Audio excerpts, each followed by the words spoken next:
Chers téléspectateurs, bonjour. Je suis Sanseo Suteux, qui suit le courant du bon sens. Je vais vous transmettre les nouvelles concernant la guerre entre Israël et l'Iran. Un missile balistique iranien s'est écrasé à Herzliya, au nord d'Israël, provoquant une épaisse fumée. Nous sommes à Herzliya, où un missile balistique est apparu. Il y a le siège du Mossad à Herzliya, et il est possible que ce soit cette cible qui ait été frappée. Cette vidéo montre un missile balistique iranien attaquant Tel Aviv. Au total, 4 missiles balistiques ont tenté d'attaquer. Les cibles étaient l'unité 8200 d'Israël et une usine appartenant au Mossad. La censure stricte en Israël empêche de confirmer l'ampleur des dégâts. Ici Téhéran. Voici l'apparence de la chaîne de télévision nationale iranienne, complètement incendiée lors du raid aérien d'hier. Ici Tabriz. Israël a attaqué Tabriz, en Iran. Une épaisse fumée s'élève. Les dégâts de l'incendie semblent importants, rendant l'installation inutilisable pour un certain temps. L'armée israélienne a diffusé des images de la frappe sur la rampe de lancement de missiles. L'armée israélienne a déjà détruit environ 40% des rampes de lancement de missiles iraniens, affaiblissant considérablement la puissance de leurs missiles balistiques. L'armée israélienne a intercepté une trentaine de drones en route vers Israël en les attaquant au-dessus de la mer. L'armée israélienne a mené une vaste frappe aérienne contre des installations militaires, des rampes de lancement de missiles solaires et des installations de stockage de drones situées dans l'ouest de l'Iran. L'agence de renseignement iranienne a annoncé l'arrestation d'agents du Mossad dans des régions comme Ispahan. Des explosifs ont été présentés comme preuve, découverts dans l'atelier des agents du Mossad. Des drones et des explosifs destinés à des opérations internes ont également été dévoilés. Un haut commandant iranien, nommé après la mort de son prédécesseur lors d'une frappe israélienne, a été tué hier lors d'une nouvelle attaque aérienne.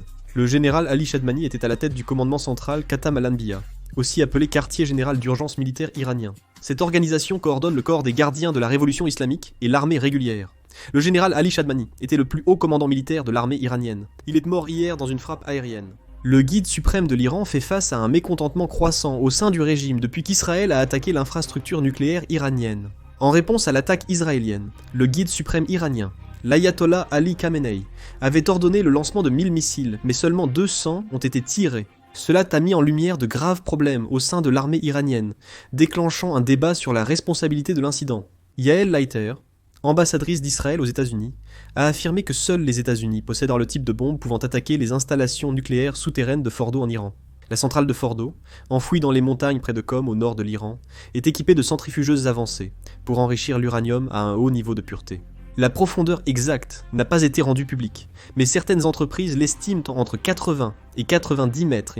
Pour éliminer cette menace, l'aide des États-Unis est cruciale, et leurs actions récentes suggèrent qu'ils cherchent à soutenir Israël. En raison de la situation sécuritaire actuelle et du conflit persistant entre Israël et l'Iran, l'ambassade des États-Unis a ordonné à tous les employés du gouvernement américain et à leurs familles de rester confinés dans leur résidence et ses environs jusqu'à nouvel ordre. L'ambassade et les consulats des États-Unis en Israël ont été temporairement fermés le mardi 17 juin. L'ambassade des États-Unis à Jérusalem a répété qu'elle ne peut pas aider les citoyens américains en Israël à quitter le pays. Le président américain Trump a affirmé que l'Iran était sur le point d'acquérir l'arme nucléaire.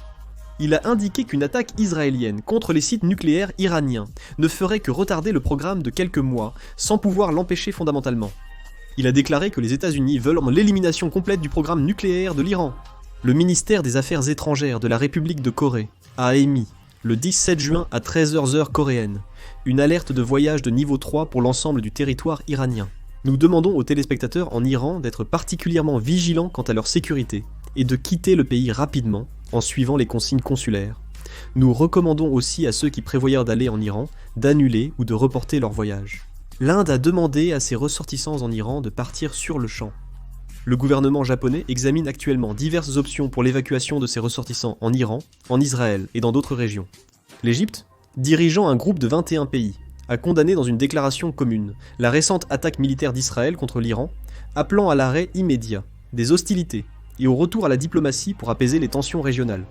Les signataires sont l'Algérie, Bahreïn, Brunei, le Tchad, les Comores, Djibouti, l'Égypte, la Gambie, l'Irak, la Jordanie, le Koweït, la Libye, la Mauritanie, le Pakistan, le Qatar, l'Arabie Saoudite, la Somalie, le Soudan, la Turquie, Oman et les Émirats Arabes Unis. Le G7 a émis une déclaration conjointe.